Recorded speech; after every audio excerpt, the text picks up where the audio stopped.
सर्वप्रथम सर्वांना श्री स्वामी समर्थ. स्वामी महाराजांच्या कृपेने तुमच्या सर्व चांगल्या इच्छा पूर्ण होत ही स्वामींचरणी प्रार्थना करते आणि आजच्या व्हिडिओला सुरुवात करते. नवीन वर्षाची सुरुवात गुरुवारपासून होणार आहे. 1 जानेवारी 2026 गुरुवारपासून नवीन वर्षाची सुरुवात होणार आहे. तर उद्या या वर्षाचा शेवटचा गुरुवार आलेला आहे. 2025 मधील शेवटचा गुरुवार 25 डिसेंबर 2025 गुरुवार. बघा, उद्या या वर्षाचा शेवटचा गुरुवार आणि पुढील वर्षसुद्धा गुरुवारपासून सुरू होत आहे. स्वामींची ही एक सेवा प्रत्येकाने जरूर करा. महिलांनो, दादांनो, सेवा अवश्य करा. सोन्यासारखं आयुष्य घडणार आहे. मुलांच्या अडचणी दूर होणार आहे. प्रत्येकाला काही ना काही संकट असतात आणि स्वामी त्यावर मार्ग जरूर काढत असतात. आपल्या स्वामींना आपल्याकडून काय पाहिजे आहे, तर त्यांच्या लेकरांकडून फक्त खरी भक्ती हवी आहे, सेवा हवी आहे. सेवा जरूर करायची आहे. तर उद्या 25 डिसेंबर आहे. बघा, ख्रिसमस, नाताळ, गुरुवार, सुंदर दिवस आहे. 7 दिवसांची स्वामींची सेवा जरूर करा. आपल्या सेवेची सांगता बरोबर 1 जानेवारीला आली पाहिजे. अशा पद्धतीने आपल्याला सेवा करायची आहे. तुम्ही सेवा थोडी पुढं सुद्धा वाढवू शकता. माझ्या महिलांना थोडी सेवा म्हणजे पुढं करता आली. 4 दिवस वगैरे आहे. उद्यापासून नाही जमलं, थोडी 2-3 दिवस पुढं सेवा ढकलली गेली, चालेल.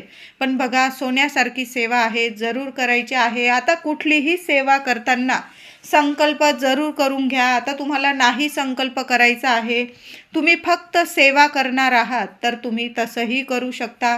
पण संकल्प करून केलेली सेवा जास्त फलदायी ठरत असते. तर उद्या बघा, उद्या गुरुवार आहे. तुम्ही स्वामी मंदिरात जा. स्वामींजवळ एक नारळ, थोडी खडी साखर ठेवा. स्वामींना बोलून घ्यायचं आहे तुम्हाला की मी अशी अशी सेवा करत आहे. ते बोलून घ्यायचं आहे. तुमची समस्या सांगा किंवा नका सांगू. स्वामी आहे, आपली माय माऊली आहे. आपल्या आईला आपल्या मनातलं सर्व काही माहीत आहे. आपल्या पुढं आयुष्यात काय आहे हे सर्व स्वामींना माहीत आहे आणि आपल्याला काय हवं आहे ते सुद्धा स्वामींना माहीत आहे. आणि आपले स्वामी आपल्याला सर्व नशिबात नसेल ते सुद्धा नक्कीच मिळवून देत असतात. सेवा खूप मोलाची असते स्वामींची. तर जे अशक्य गोष्टी असतील ना, आपण विचारसुद्धा करू शकत नाही की ही गोष्ट आपल्याला मिळेल, ती सुद्धा गोष्ट नक्की 100% मिळवून देतात. फक्त शक्ती प्रबळ पाहिजे. आपण जर इच्छाशक्ती जर आपल्या स्वामींचरणी ठेवली ना, आपले स्वामी नक्कीच आपली सर्व इच्छा नक्कीच पूर्ण करत असतात. तर उद्या या वर्षाचा शेवटचा गुरुवार आहे, 25 डिसेंबर 2025 आणि पुढील वर्ष नवीन वर्षाची सुरुवातसुद्धा गुरुवारपासून होणार आहे. 1 जानेवारी 2026 गुरुवारपासून नवीन वर्षाची सुरुवात. तर या 7 दिवसात स्वामींची सेवा सर्वांनी करायची आहे. जेवढी होईल तेवढी करा, पण स्वामींची सेवा जरूर करा. पुढचं वर्ष सोन्यासारखं येईल आणि आपल्या सर्व इच्छा स्वामी नक्कीच पूर्ण करतील. लेकराबाळांकडून सुद्धा सेवा करून घ्या. जेवढी होईल तेवढी सेवा जरूर करायची आहे. तर संकल्प केला तर मंदिरात पण करू शकता तुम्ही, किंवा तुम्ही घरच्या घरी सुद्धा हातात पळीभर पाणी घ्या. उजव्या हातात फूल ठेवा, त्यावर 2-4 अक्षता टाका.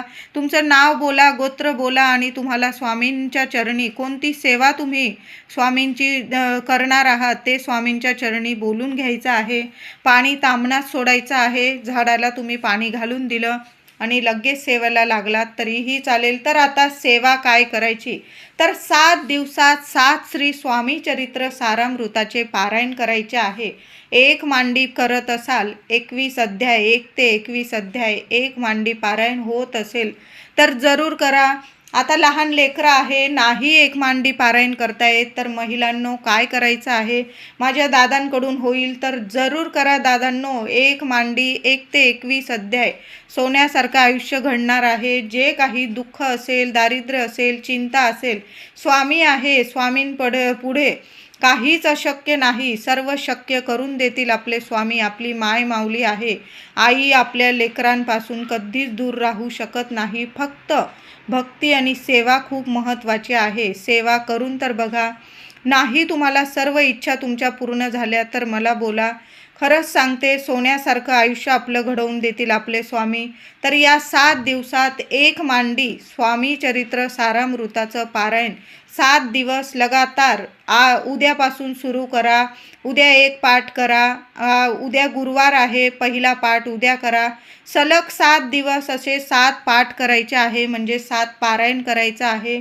स्वामी चरित्र सारामृत ही सेवा स्वामींची खूप प्रिय आहे.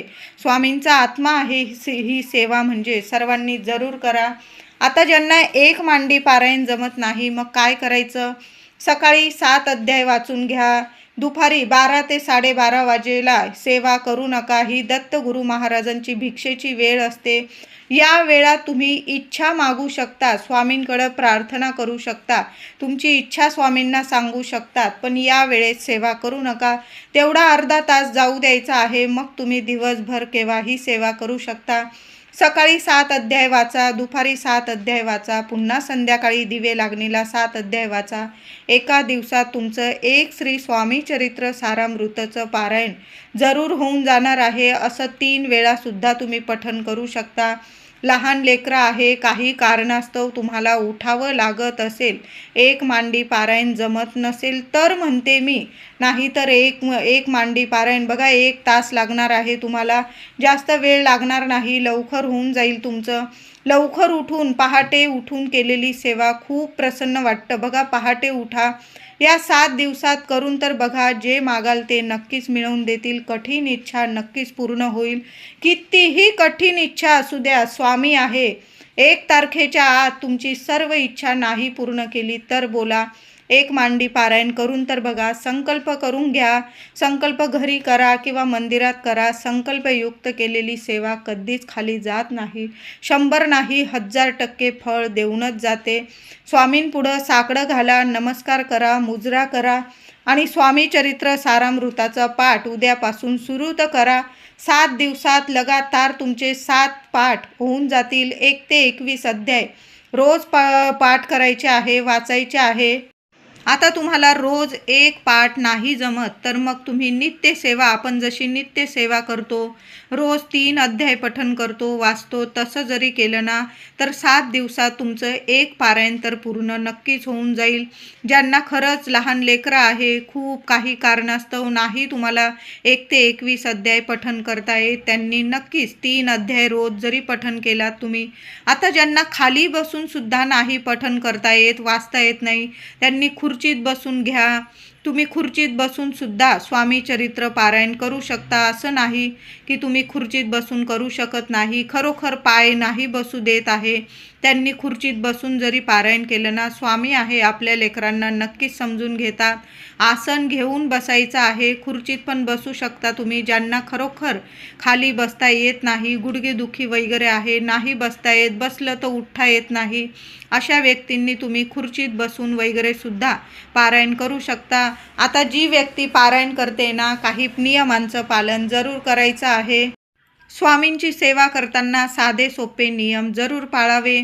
एक मांडी पारायण करत असाल तर छान असे एक मांडी पारायण करा. तुपाचा दिवा लावून घ्या, अगरबत्ती लावून घ्या. जोवर वाचत आहात तोवर तुपाचा दिवा जळत राहील, प्रज्वलित राहील, याची काळजी घ्या. किंवा तुम्ही तेलाचा लावून वाचत असाल, तुमच्यावर आहे, पण दिवा जरूर लावून घ्या. देवघरात अगरबत्ती लावून घ्या. आसन घेऊन बसा, स्वच्छ धुतलेलं आसन घ्या आणि त्यावर बसायचं आहे. मांसाहार होणार नाही या 7 दिवसात, याची नक्की काळजी घ्यायची आहे. आता ज्यांना रोज स्वामी चरित्र सारामृताचा एक पाठ पण करायचा आहे, 11 माळी जप करायचा आहे, 11 वेळा तारक मंत्र पठण करायचा आहे, सोन्याहून पिवळं, खूप छान सेवा आहे. सर्वांनी जेवढी होईल ना तेवढी सेवा जरूर करा. तुम्ही 11 माळी रोज जप करू शकता. पहाटे करा. पहाटे तर केलेली सेवा खरंच मन प्रसन्न करते आणि आपली घरातली वास्तूसुद्धा सकारात्मक बनते. अशा वास्तूत कधीच नकारात्मकता प्रवेश करू शकत नाही. तिथं फक्त असतात ते म्हणजे आपले स्वामी. आपल्या स्वामींची माया आणि त्यांचा आशीर्वाद आपल्याला भरभरून मिळत असतो. पहाटे करा, दुपारी करा, संध्याकाळी करा, पण सेवा जरूर करा. प्रसन्न मनाने करायचे आहे. मनात कुठलेच विचार ठेवू नका. कुणी कितीही त्रास देऊ द्या, सगळं स्वामींवर सोपवून द्यायचं आहे आणि सेवेला सुरुवात करा. या 7 दिवसात केलेली सेवा कधीच खाली जाणार नाही. पुढचं वर्ष खरंच सांगते, सुख समृद्धीचं येईल, ऐश्वर्याचं येईल, अखंड लक्ष्मी तुमच्या घरात नांदेल. कशालाच कमी राहणार नाही. तुम्ही जी पण स्वप्न बघत आहात ना, स्वामी आहे, काहीच अशक्य नाही, सर्व शक्य करून देतील. तुम्ही जी पण स्वप्न बघत आहात ना, घर, दार, नोकरी, लग्न, कार्य, संतान प्राप्ती, कर्जमुक्ती, ते सर्व तुमचे स्वप्न स्वामी पूर्ण करतील. आपण मागायचं तरी कोणाकडं? तर आपल्या स्वामींकडं. कुणाकडंच गारानं करत जाऊ नका, कुणाकडंच काही सांगत जाऊ नका. आपले मनातले जे आपण साठवून ठेवतो आपलं मनात ना, कुणाविषयी असेल, कुणी त्रास देत असेल, घरात असेल चिंता वगैरे, ते सर्व आपल्या स्वामींच्या चरणी सांगावं. इतरांना सांगू नये. लोक ऐकून घेतात, नंतर हसतात, निंदा नालस्ती करतात. त्यापेक्षा आपल्या स्वामींकडं सांगावं. तेच आपल्याला मार्ग मिळवून देत असतात आणि त्या सर्व संकटातून आपल्याला मुक्त करतात. ते म्हणजे आपली माय माऊली, आपले स्वामी. जे पण सांगायचं ना, आपल्या स्वामींचरणी सांगत जा. बघा, त्यावर मार्ग नक्कीच काढतात. आपले स्वामी आपल्याला मार्ग मिळवून देत असतात. तर या 7 दिवसात स्वामी चरित्र सारामृताची सेवा करा किंवा 11 माळी रोज जप करा किंवा तारक मंत्राची सेवा केली ना या 7 दिवसात तरीही चालेल. आता तारक मंत्राची सेवा अशीच करू नका. महिलांनो, दादांनो, आसन घेऊन बसायचं. सेवा करताना आसन स्वच्छ घेऊनच बसायचं आहे. तारक मंत्राची सेवा करताना पिण्याचं पाणी थोडासा पेला भरून, छोटासा पेला जरी पाणी भरून घेतलं ना चालेल. त्यावर उजवा हात ठेवायचा आहे. दिवा अगरबत्ती लावून ठेवा. उजवा हात ठेवायचा आहे आणि अखंड तारक मंत्र तुम्हाला 11 वेळा पठण करायचं आहे. नंतर ते तीर्थ घरातील प्रत्येकाला तीर्थ नक्की प्यायला द्या. श्री स्वामी समर्थ बोला, स्वामींचा मंत्र जपा आणि तीर्थ सर्वांनी जरूर प्यायचं आहे. आजारी व्यक्ती असेल, अशक्त व्यक्ती असेल, गुण येत नसेल औषधाला, कुठली बाहेरची बाधा असेल किंवा शिक्षण असो, नोकरी असो, प्रगती थांबली असेल, तुम्हाला हवं तसं कष्टाला फळ मिळत नाही, तुमच्या इच्छा पूर्ण होत नाही, स्वामींना साकडं घाला आणि या 7 दिवसात लगातार तारक मंत्राची ही सेवा करून तर बघा. पेलाभर पाणी घ्या, उजवा हात ठेवा आणि हात ठेवून तुम्हाला 11 वेळा अखंड तारक मंत्र पठण करायचं आहे, बोलायचं आहे. नंतर ते तीर्थ सर्वांनी प्यायचं आहे. थोडंसं तीर्थ तुम्ही घरात जरी तुळशीचं पत्र असेल, एखादं तुळशीचं पान घ्या आणि तुळशीच्या पानाने सगळीकडं थोडं थोडं तीर्थ शिंपडून द्यायचं आहे. खूप सुंदर अनुभव येतात. तारक मंत्राची ही सेवा कधीच खाली जात नाही. तारक मंत्राची ही सेवा जरूर करायची आहे. सर्वांनी करा. आणि सेवेची सांगता ही 1 जानेवारी 2026ला येणार. तर गुरुवारी, पहिल्या गुरुवारी, वर्षाच्या पहिल्या दिवशी, पहिल्या गुरुवारी सोन्यासारखा दिवस आहे. सर्वांनी मंदिरात जायचं आहे. स्वामींना नारळ अर्पण करायचं आहे. थोडीशी खडी साखर अर्पण करा. तुम्ही फुलं नेलेली असेल, फुलं अर्पण करा. गोडाधोडाचा नैवेद्य घरून बनवून नेला असेल, पुरणाची पोळी, बेसनाचे लाडू, खीर वगैरे, शिरा, त्यावर एक तुळशीचं पान ठेवा. स्वामींना नैवेद्य दाखवा. तिथं सर्वांना मंदिरात तुम्ही नैवेद्य प्रसाद स्वरूप वाटायचं आहे. अशा साध्या सोप्या पद्धतीने आपल्या सेवेची सांगता सर्वांनी जरूर करायची आहे. मंदिरात तुम्ही उद्यासुद्धा जा. उद्यासुद्धा संकल्प करून घ्यायचा आहे. नाही जाता आलं उद्या, तुम्ही घरच्या घरी संकल्प करू शकता आणि सेवेला सुरुवात करायची आहे. पण पहिल्या दिवशी, वर्षाच्या पहिल्या दिवशी 1 जानेवारी 2026ला गुरुवारी मंदिरात सर्वांनी जा. स्वामींना नारळ अर्पण करा. काहीतरी गोडाधोडाचा नैवेद्य, स्वामींना जे पदार्थ आवडतात, स्वामींना तर सर्व प्रिय आहे. साधी खडी साखर जरी मनोभावे अर्पण केली ना तुम्ही, स्वामी आहे, सर्व जगाचं सुख आपल्याला प्रदान करतात. म्हणून तुम्ही खडी साखर अर्पण करा. पुरणाची पोळी, जे तुम्हाला पदार्थ जमतील ना महिलांनो, दादांनो, नक्की घेऊन जा. स्वामींना नैवेद्य दाखवा आणि सगळ्यांना तिथं प्रसाद नक्की वाटायचा आहे. अशा साध्या सोप्या पद्धतीने आपल्याला या सेवेची सांगता करायची आहे. पण सेवा जरूर करा. रोज 3 अध्याय जरी पठण करता आले ना, पण करा. 1 दिवसात 1 पाठ होत असेल तर पाठ करा. 11 माळी जप होत असेल तर नक्की करा. 11 वेळा तारक मंत्राची तर सेवा जरूर सर्वांनी करा. किंवा तुमच्या घराजवळ जर उंबराचं झाड असेल ना, तर सर्वांनी 1 जानेवारी 2026 गुरुवार दिवशी उंबराच्या झाडाला स्पर्श करायचा आहे. दत्तगुरू महाराजांचं नामस्मरण करा, श्री स्वामी समर्थ बोला, झाडाला हात लावायचा आहे. औदुंबराच्या झाडाला हात लावा, उंबराच्या झाडाला हात लावायचा आहे. बरोबर जाताना एखादा दिवा बरोबर घेऊन जा, एखादा गुळाचा खडा बरोबर घेऊन जा, थोडं पाणी, पाण्यात थोडं दूध, थोडी साखर मिसळून घेऊन जा. तिथं गेल्यानंतर पाणी अर्पण करा मुळाशी, उंबराच्या झाडाला. एक दिवा तुमच्या मनातील इच्छा बोलून लावून द्या. नाही इच्छा बोलली, सगळं माऊलींना माहीत आहे आपल्याला काय हवं काय नको, आपल्यापेक्षा जास्त पुढचं सगळं आपलं सर्व माहीत आहे आपल्या माऊलीला. म्हणून तिथं एक दिवा प्रज्वलित करून द्यायचा आहे. एखादा गुळाचा खडा एखाद्या कागदावर ठेवा. बघा, खूप सुंदर अनुभव येतील. उंबराची ही सेवा 1 जानेवारीला सर्वांनी जरूर करायची आहे. उंबराला लहान लेकरांकडून सुद्धा हात लावून घ्यायचा आहे आणि तिथे एक गुळाचा खडा जरूर ठेवा. तिथले मुंगळे वगैरे जसा जसा तो गुळाचा खडा खातील ना, तसा तसा तुमच्या जीवनातून अडीअडचणी दूर होतील, नष्ट होतील, शत्रू असतील तुमचे मित्र बनतील. अशी ही सेवा आहे औदुंबराची, उंबराच्या झाडाची ही सेवा जरूर करा. खूप सोन्यासारखे अनुभव येतील. मुलांना तर एका रात्रीत मुलांच्या आयुष्याचं सोनं होईल. मुलांकडून सुद्धा 1 जानेवारी 2026 गुरुवारी उंबराच्या झाडाला जरूर हात लावून घ्यायचा आहे. आपण स्वामींच्या केंद्रात जातो, दत्तगुरू महाराजांच्या मंदिरात जातो आणि जायचंच आहे 1 जानेवारीला सर्वांनी मंदिरात. तिथं औदुंबराचं झाड असेलच. प्रदक्षिणा घाला, 21 घाला, 108 घाला. ओम दत्तगुरू महाराजांचा मंत्र जपा, नाही तर श्री स्वामी समर्थ, श्री स्वामी समर्थ मंत्र जपा आणि प्रदक्षिणा जरूर घाला. नमस्कार करा, तुमची इच्छा बोलून घ्या. नाही बोलला तरीही चालेल, पण स्पर्श नक्की सर्वांनी उंबराच्या झाडाला करायचा आहे.